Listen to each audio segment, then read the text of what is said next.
Ну, судя по информации украинского омбудсмена, Игорю Мазурову не грозит выдача, насколько я понимаю. Вопрос не в выдаче. Не надо людей путать. Грозит, не грозит. Если украинские правоохранители и силовики просрали, извините меня, арест Игоря в Польше, зачем отвлекать внимание, выдадут его или не выдадут? А 19 ребят, которые там сидят. А то, что у нас так, мы тоже являемся членами Интерпола и с ними сотрудничаем. Если россияне подают кого-то в розыск, в украинском Интерполе сразу это высвечивают. Почему допустили? Государственный чиновник Игорь Мазур, не Николай Греков.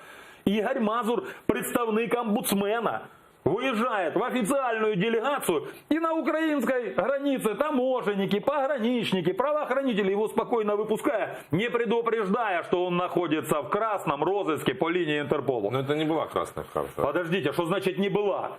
Вы хотите сказать, что россияне сидели из-за угла, выглядывали, когда Игорь попадет в Польшу и тут же подали документы? Да это бред полный. Это чистый, не хочу говорить матом, но прокол украинских правоохранителей.